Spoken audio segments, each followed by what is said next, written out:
My name is Vardit Ravitsky, and I'm a bioethicist at the University of Montreal in Canada. I think the criticism of women who become mothers after 40 is really misguided. We have gone through enormous social and cultural changes over the last few decades. Women are now encouraged to pursue education, higher education, training, pursue their careers, become economically stable before they start their families. And actually, they don't consider having a baby in their 20s anymore. Sometimes they start thinking about it in their mid-30s and later.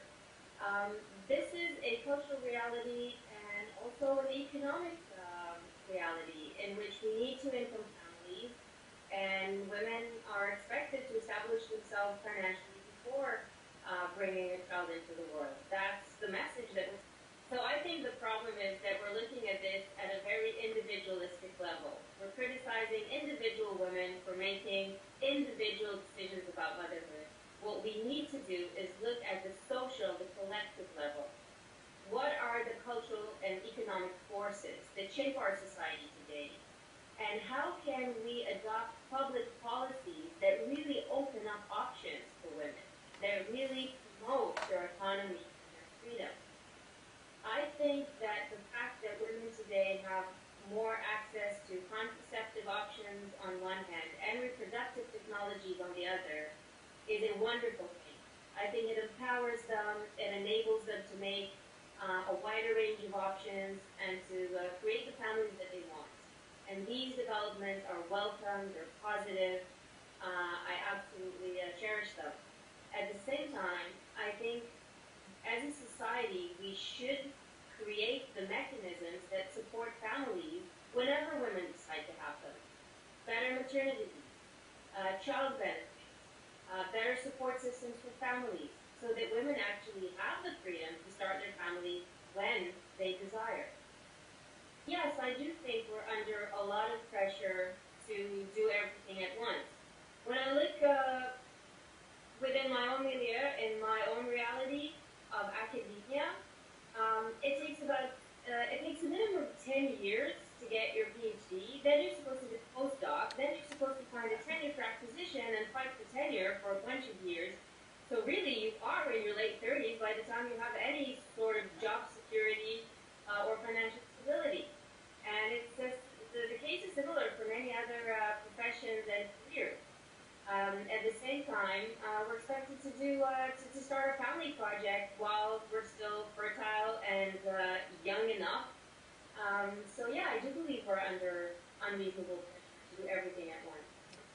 I think that the up-and-coming technology of safely freezing the unfertilized egg really opens up new options for women, and that is already a reality. I think that women who have crossed maybe the point of 30 might in the future be encouraged from a clinical perspective to extract eggs and freeze them as sort of a guarantee so that when they find the right person and decide to conceive, they're significantly increasing their chances of successfully conceiving. I see this as yet another element in enhancing and promoting reproductive autonomy. One point to take into consideration is that the process of extracting eggs is not without risk. We're not fully aware of these risks because we haven't done the appropriate research to assess them. But I think one cycle in order to harvest eggs for later use for the woman herself might be a really good idea for a lot of women and really open up clinically effective options that really promote reproductive autonomy. I think we're coping today with two types of arguments or two types of criticism regarding later motherhood. One is very clinical. It's about the risks of using older eggs, the risks of pregnancy late in life, the risk of premature birth, and therefore the risk for the fetus and the baby. In terms of those arguments, freezing younger eggs and using them later in life could provide an answer to some of those critiques. At the same time, we're also coping with with a very different type of criticism, which is that it's ethically wrong to have a child later in life because you're going to be an older parent and you will not be able to be there for your child as they reach adulthood or they go deep into adulthood. This is a different type of argument, and freezing young eggs is not going to help us with that.